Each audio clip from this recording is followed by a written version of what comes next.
un diagramme circulaire en prenant en compte les données qui se trouvent dans la plage qui va de A1 à C2. Alors dans un premier temps, nous allons sélectionner la totalité des données que nous devons représenter et à partir de là, eh bien, on va cliquer sur l'icône Insérer un diagramme de manière à voir la boîte de dialogue qui va nous permettre de construire notre diagramme. Donc comme on veut faire un diagramme circulaire, on va prendre le type secteur et vous remarquez que le diagramme se construit au fur et à mesure que vous validez les différentes étapes. En cliquant sur le bouton suivant, on a accès à la sélection de la plage de données. Alors ici, en ce qui concerne la plage de données, on n'a rien à faire étant donné qu'on avait sélectionné au préalable nos données. Et on remarque effectivement que notre série de données, elle est bien en ligne et que la première ligne est bien une ligne d'étiquette puisque c'est elle qui nous permettra de bâtir la légende. En cliquant sur le bouton suivant, on a accès aux séries de données. Alors ici, on n'a rien à modifier dans la mesure où on avait bien sélectionné nos données au préalable. Et il nous reste à valider la dernière étape qui consiste à mettre le titre. Donc, par rapport à la feuille de TP, on va marquer répartition de la surface de production.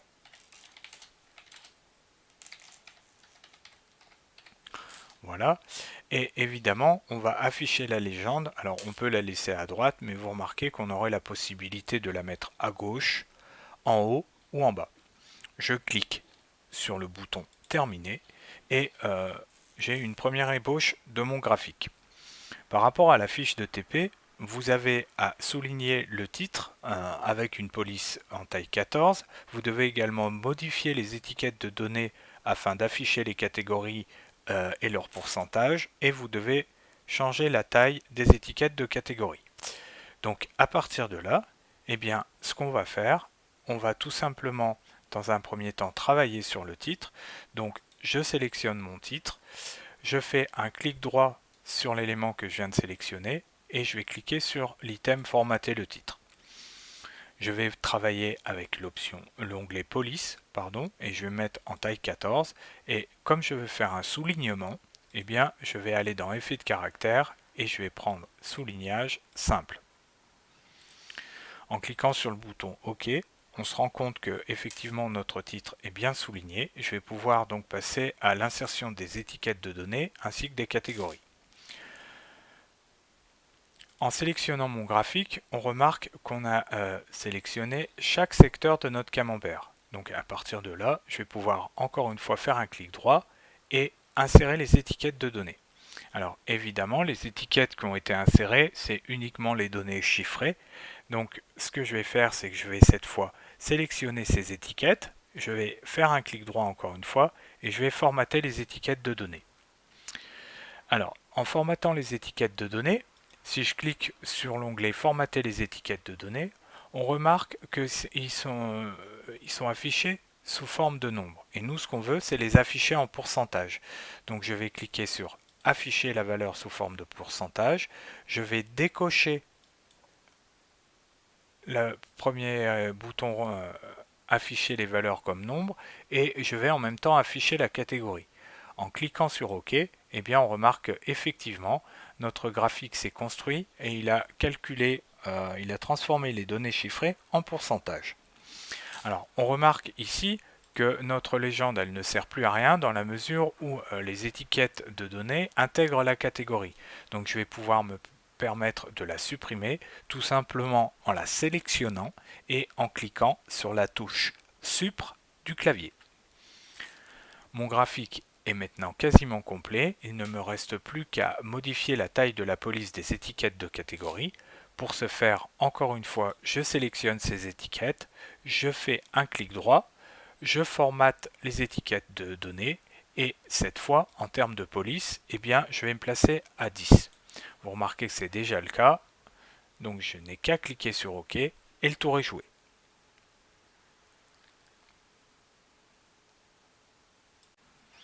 Dans l'exercice 2, vous devez réaliser un graphique montrant la répartition des effectifs pour l'année scolaire 2017-2018. Vous devez donc réaliser un diagramme en bâton. on va procéder comme pour l'exercice précédent, c'est-à-dire que je vais déjà sélectionner les données que je souhaite représenter sous forme de graphique et je vais cliquer sur le bouton Insérer un diagramme. Mon graphique commence à se construire. Ici, je n'ai rien à changer dans la mesure où c'est bien un graphique en colonne que je veux. Donc je vais passer directement à l'étape suivante. Dans cette étape, on me demande si effectivement la série de données elle est bien en ligne et si la première ligne est bien une ligne d'étiquette. C'est effectivement le cas. Donc je vais pouvoir directement passer à l'étape 4 dans la mesure où mes données ont été bien saisies et je vais commencer à réaliser les questions qui me sont demandées dans la fiche de TP. Donc en titre, je vais marquer répartition des effectifs.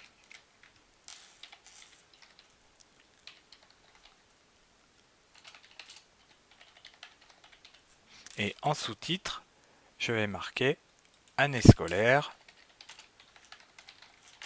2017-2018. Je peux également formater l'axe des ordonnées, c'est-à-dire l'axe des Y, où je vais marquer nombre d'élèves.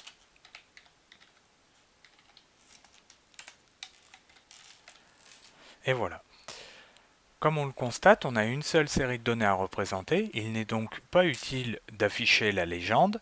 Donc je vais décocher cette case et je vais terminer mon graphique. Alors, si je veux mettre le titre en gras, je vais fonctionner exactement de la même manière, c'est-à-dire que je vais sélectionner mon titre en faisant un clic gauche dessus, je fais un clic droit, je vais formater le titre et encore une fois, je vais accéder à l'onglet police et je vais mettre en gras. Pour le sous-titre, je vais changer la taille du sous-titre et le mettre en 10. Donc je sélectionne mon sous-titre, clic droit, je formate ce titre et je me mets non pas en 11 points, mais en 10. Pour afficher les effectifs des différentes catégories, eh bien, je vais tout simplement sélectionner ma série de données. Je vais faire ensuite un clic droit et je vais insérer les étiquettes de données. On remarque effectivement que les effectifs se sont rajoutés au-dessus des colonnes. Enfin, pour déplacer mon titre de l'axe Y, il suffit tout simplement de le sélectionner et de le déplacer à l'endroit où vous voulez. Dans l'exercice 3, vous avez à réaliser un graphique montrant l'évolution des ventes entre 2004 et 2009. Alors j'attire votre attention sur le fait que vous allez ici réaliser un diagramme en courbe et par conséquent, lorsque vous avez affaire à des données qui correspondent à des années, vous allez voir que les tableurs ont du mal à repérer ces données comme étiquettes de catégorie. Donc, comme dans les exercices précédents, je vais sélectionner la totalité des données que je souhaite représenter et je vais cliquer sur le bouton Insérer un diagramme. Évidemment, je ne veux pas un diagramme en colonne, je veux un diagramme en ligne. Donc je vais cliquer sur l'item ligne et je vais prendre alors soit le deuxième, soit le troisième. Je vais prendre le deuxième et je vais cliquer sur suivant. Alors comme je vous l'ai dit, vous remarquez que le graphique ne correspond absolument pas à ce que vous souhaitez représenter et c'est normal puisqu'il y a un souci au niveau de la sélection de la plage de données. Alors, comme je vous l'ai expliqué en début d'exercice, ici, vos données sont bien représentées en ligne et la première ligne est bien une ligne d'étiquette. Or, comme il s'agit de données chiffrées, le tableur considère que c'est des données qu'il a représentées. Donc, il faut lui dire que effectivement notre série de données n'est pas en colonne, mais elle est bien en ligne, et surtout que notre première ligne est bien une ligne d'étiquette, puisque vous remarquez ici que le logiciel a essayé de représenter aussi graphiquement les données de la première ligne. Donc si je dis à Calc que ma première ligne est une ligne d'étiquette, eh bien vous remarquez que mon graphique se construit de manière beaucoup plus judicieuse. Je vais cliquer sur le bouton suivant de manière à ce que je puisse accéder ensuite à la quatrième étape qui est l'élément du diagramme. Ici, encore une fois, on a une seule donnée à représenter. Je n'ai donc pas besoin d'afficher la légende et je vais pouvoir ici saisir le titre montant des ventes. Au niveau de l'axe Y, je vais mettre comme titre montant en euros et je vais ici terminer mon graphique. Il vous est demandé dans la fiche de TP de changer l'orientation de votre étiquette des axes Y, c'est-à-dire de l'axe des ordonnées, et donc je vais faire un clic droit et je vais ici formater le titre. Alors, pour pouvoir accéder à l'orientation du texte, je vais l'empiler verticalement, je vais le mettre à 0 degré, voilà, de manière à ce que mon texte il soit bien mis horizontalement. Alors, vous remarquez que le titre de l'axe Y ne correspond pas tout à fait à ce qu'on veut, hein. Donc je vais recommencer, je vais formater le titre et je vais décocher la case empiler verticalement. À partir de là, vous remarquez que mon titre correspond un petit peu plus à ce que je veux faire, donc je vais pouvoir le déplacer et je vais surtout en profiter pour agrandir